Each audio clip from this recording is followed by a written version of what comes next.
Zionism, my brothers and sisters, is a system of beliefs that was invented in the late 1800s by a man who is from Austria, who is of Jewish heritage and bloodline, named Theodor Herz, who came up with the idea that we have a promised land by God from ancient times, and we have a right to go back into Jerusalem and Palestine and to establish an Israeli state by force or by any means. At that time, the Jews were dispersed. None of them were even thinking of that. And in fact, till today, there is a group of Jews who still adhere to an orthodox types of belief. They're called the Orthodox Jews. These are facts. And these Orthodox Jews believe very strongly. Some of them are anti-Zionists, some of them are just non-Zionists, and some of them are pro-Zionists. But the Orthodox Jews say we are not allowed to enter that land or take it over from any people. And we are oppressing them by doing that. You've seen them out in protest, haven't you? They've got big beards, dreadlock, the locks on the side and all that stuff. But yes, that's all good and nice.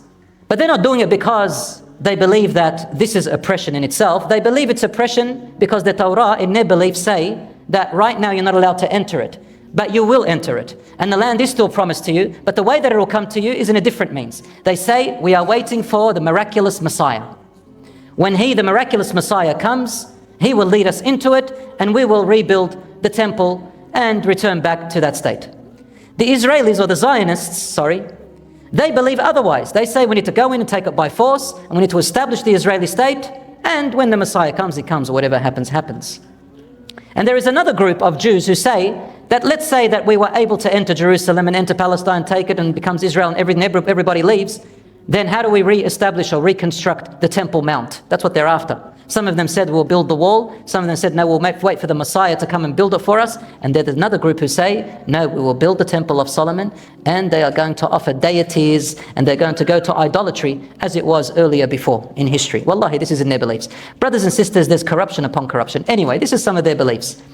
And so the Zionist movement was formed, and we all know the story of Britain and World War II and the fall of the Ottoman Empire, and how Britain made the mandate called the British Mandate, and the other mandates, and then came the Balfour Declaration by the Balfour Declaration in 1948, which declared the Palestine or the Jerusalem Israel state, or Palestine or gave the Jews an Israel state.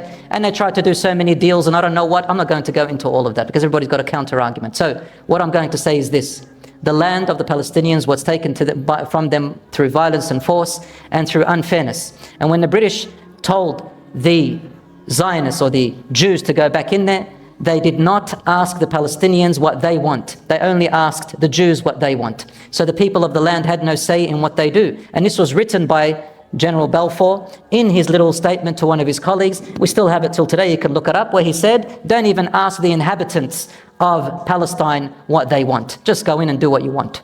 Brothers and sisters, based on this, the current Israelis, they say, well, based on this, it gave us permission. That means we're allowed to go into the land. They don't care about whether it was fair, whether it was just, whether it was unjust, whether it was really by what Allah subhanahu wa ta'ala had sent them with in the beginning, whether this was really the way Abraham, peace be upon him, and Isaac, peace be upon him, and Yaqub alayhi salam, and Dawood alayhi salam ordered and told us to live by God's rules. They don't even care about that. They just say this is our bloodline. And you know what? Now, even in the National Geographic and any scientific website you watch, you read about the archaeological findings of the inhabitants of so-called Israel and also Palestine, you will find that the DNA of both the Palestinians and the Jews and other inhabitants there, they trace them all the way back to the Canaanites.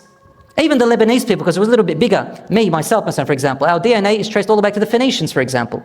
So if you want to go by bloodline, every one of them has a right to that place if you want to go by bloodline. But subhanAllah, these beliefs, they come in and they want to force it upon everyone else.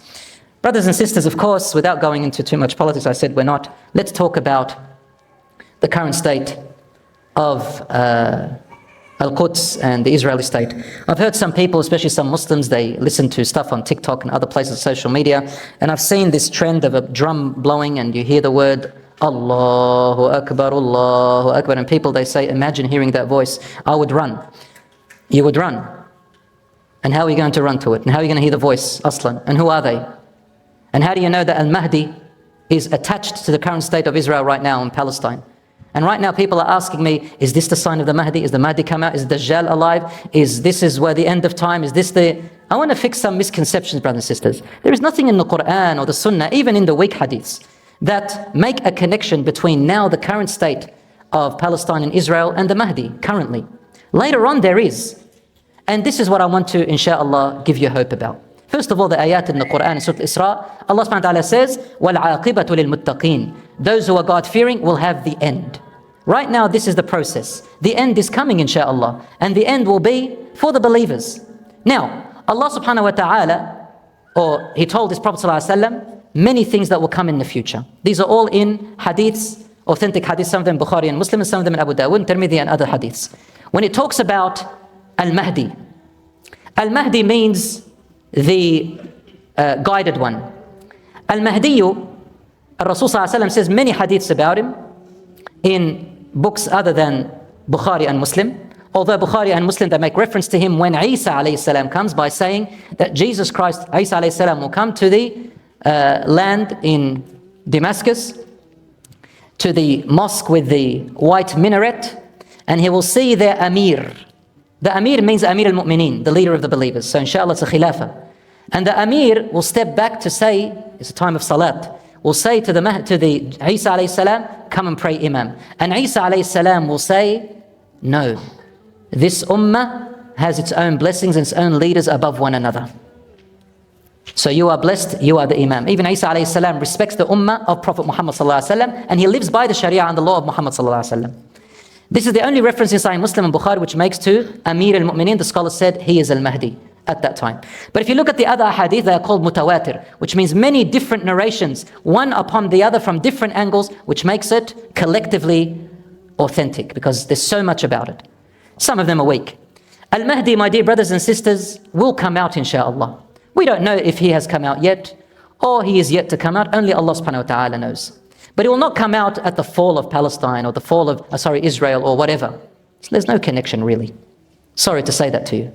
But inshallah, what will happen is this, based on all the ahadith, to cut it short, that Israel will fall. Even by not talking about scripture and religious scripture, the way they're going, they cannot last. 75 years and the core of the problem is still there. And now, alhamdulillah, the PR campaign against them is getting stronger and stronger. Subhanallah, we looked at social media as having harm, but social media also has good. There is a form of jihad which is called the PR campaign. So long as you know what you're saying and you know what you're doing, not just throwing around words. And there are people out there who are speaking, alhamdulillah, Allah subhanahu wa ta'ala has used people from the Muslims and from the non-Muslims for this cause. And Allah subhanahu wa ta'ala knows best. But let's not jump to assumptions. Al-Mahdi will come at a time from the context of the hadiths where Israel has already fallen. Because it says in Sahih Muslim Bukhari that when Isa alayhi salam arrives and he will go to pray in the Minar al-Bayda, the white minaret, the army of the Amir is there. And they will be heading to where? To Bayt al-Maqdis.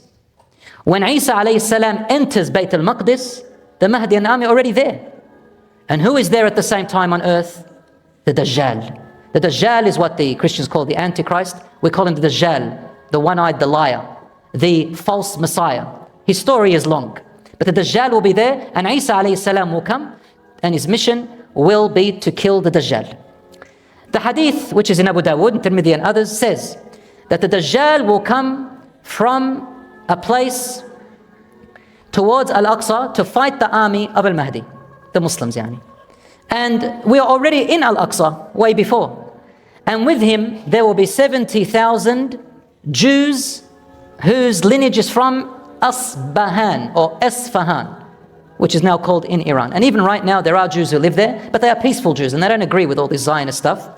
They're peaceful people, and most of them are businessmen, and they're actually called Iranian Jews. They don't call themselves Israeli Jews. But they're from Asfahan. And what this means is they will come with 70,000 Jews from Asfahan, meaning that they did disperse in the world, but their origins and their lineage is from Asfahan once upon a time. So the Jews are not in Israel. And the Jews come back and Al-Mahdi is there, And then Isa alayhi salam will come out, and when he sees the Dajjal, he melts in front of people, and he starts running away, and then he comes and kills them with his sword, and then blood stains on his sword, and he says to the people, if this was your God, because they start believing he is their God, they believe he is the Messiah, will he die?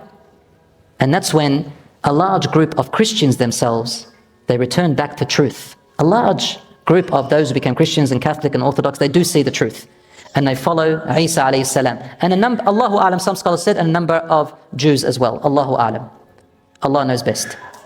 The Mahdi will come out, according to the hadith which is in Abu Dawud, Tirmidhi, that he'll come out from the Far East. Where is the Far East? There is a hadith which says that he comes from Khurasan. And the black flags will come from Khurasan, and that's the sign. But the hadith is weak, brothers and sisters, and there's nothing authentic about Khurasan in itself. But black flags will come to support Al-Mahdi from the Far East of Medina. So towards Iraq and that area. And when they come, they'll hear about him. Al-Mahdi will be running away from a group of people, army, who are after him. After 3 sons of kings will fight over our treasure. The Prophet ﷺ said, Kanzikum. And Ibn Kathir says, your kanz is Mecca. That's your kanz, your treasure, meaning what you have very dear to your hearts. And these 3 kings will fight over it. Not one of them will get authority over it. And that's when Al-Mahdi will come running away, and he will seek refuge in Mecca, around the Kaaba in Mecca. And that's where the scholars will recognize him, and people will walk around him, and they will support him. And then there will be people in armies coming after him to kill him for some reason. The earth will swallow them, as in the hadith al-sahih. And then the people will hear about him, and it becomes wajib and fard to follow him and support the Amir. He'll become the Khalifa of the believers.